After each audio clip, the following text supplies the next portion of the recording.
महाराष्ट्र की महायुति सरकार में अनबन की खबरें लगातार सामने आ रही है। बताया जा रहा है कि एकनाथ शिंदे और देवेंद्र फडणवीस के बीच कुछ सही नहीं चल रहा। ऐसे में शिवसेना यूबीटी सांसद संजय राउत ने महाराष्ट्र की राजनीतिक स्थिति पर गंभीर सवाल उठाए हैं। उन्होंने एकनाथ शिंदे की केंद्रीय गृह मंत्री अमित शाह से पुणे के वेस्टिन होटल में मुलाकात का हवाला देते हुए कहा कि एकनाथ शिंदे ने अपनी शिकायत में बताया कि राज्य सरकार में उनकी कोई इज्जत नहीं है। शिंदे का कहना था कि कल तक वे मुख्यमंत्री थे, लेकिन अब उनके फैसले पलट दिए जा रहे हैं।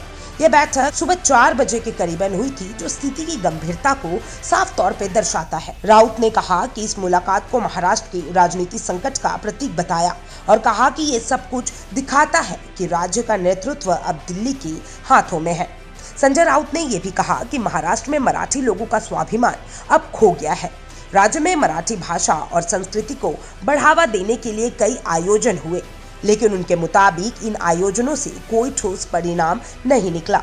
राज्य की राजनीतिक स्थिति में बदलाव का संकेत देते हुए उन्होंने कहा कि मराठों में आंतरिक विभाजन की स्थिति बनी हुई है, जो ऐतिहासिक दृष्टि से महाराष्ट्र के लिए खतरनाक साबित हो सकता है।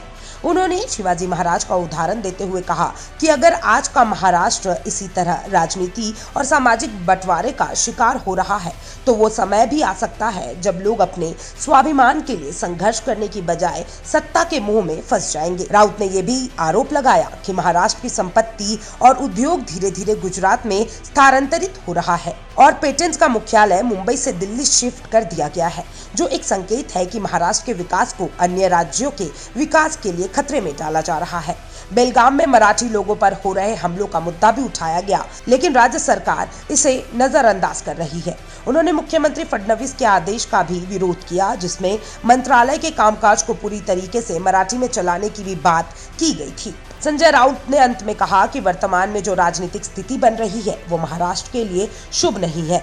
वे इसे एक गंभीर संकट मानते हैं, जिसमें मराठी मानुष की प्रतिष्ठा और स्वाभिमान को कमजोर किया जा रहा है। आप क्या सोचते हो इस खबर के बारे में? मुझे कमेंट बॉक्स में जरूर बताइएगा।